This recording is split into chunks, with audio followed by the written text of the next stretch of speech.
বাংলাদেশের ওয়ানডে দলের নতুন অধিনায়ক লিটন দাস। বাংলাদেশ ক্রিকেট বোর্ডের পরিচালনা পর্ষদের সভায় নেওয়া হয়েছে এই সিদ্ধান্ত। ২০২৭ সালের ওয়ানডে বিশ্বকাপ পর্যন্ত দলের নেতৃত্বে থাকবেন এই wicketkeeper batter.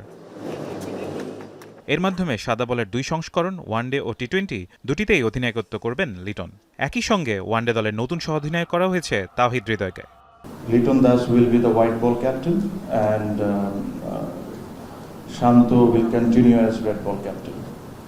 The vice captain of the white ball will be Tauhid Hridoy and the vice captain of red ball remains as it is. এর আগে পূর্ণকালীন অধিনায়ক হিসেবে দায়িত্ব পালন করেন মেহেদী হাসান মিরাজ।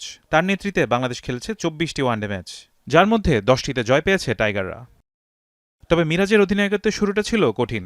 প্রথম ৬ ওয়ানডেতে ৫টিতে হারতে হয় বাংলাদেশকে, সেই সঙ্গে টানা ২টি সিরিজও হাতছাড়া হয় তার। পরে অবশ্য ঘুরে দাঁড়ায় দল। ঘরের মাঠে ওয়েস্ট ইন্ডিজ, পাকিস্তান, নিউজিল্যান্ড এবং অস্ট্রেলিয়ার বিপক্ষে টানা ৪টি ওয়ানডে সিরিজ জিতে আত্মবিশ্বাস ফিরে পায় টাইগাররা।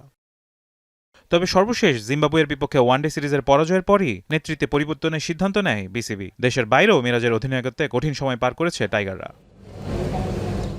এখন নতুন অধিনায়ক লিটন দাসের সামনে বড় চ্যালেঞ্জ দলকে আরও ধারাবাহিক পারফরমেন্স উপহার দেওয়া এবং ২০২৭ সালের ওয়ানডে বিশ্বকাপের জন্য শক্ত ভিত গড়ে তোলা। নতুন অধিনায়কের নেতৃত্বে বাংলাদেশের ওয়ানডে ক্রিকেটে কেমন পরিবর্তন আসে সেটি এখন দেখার অপেক্ষা। ফারহান ইহসান, এখন।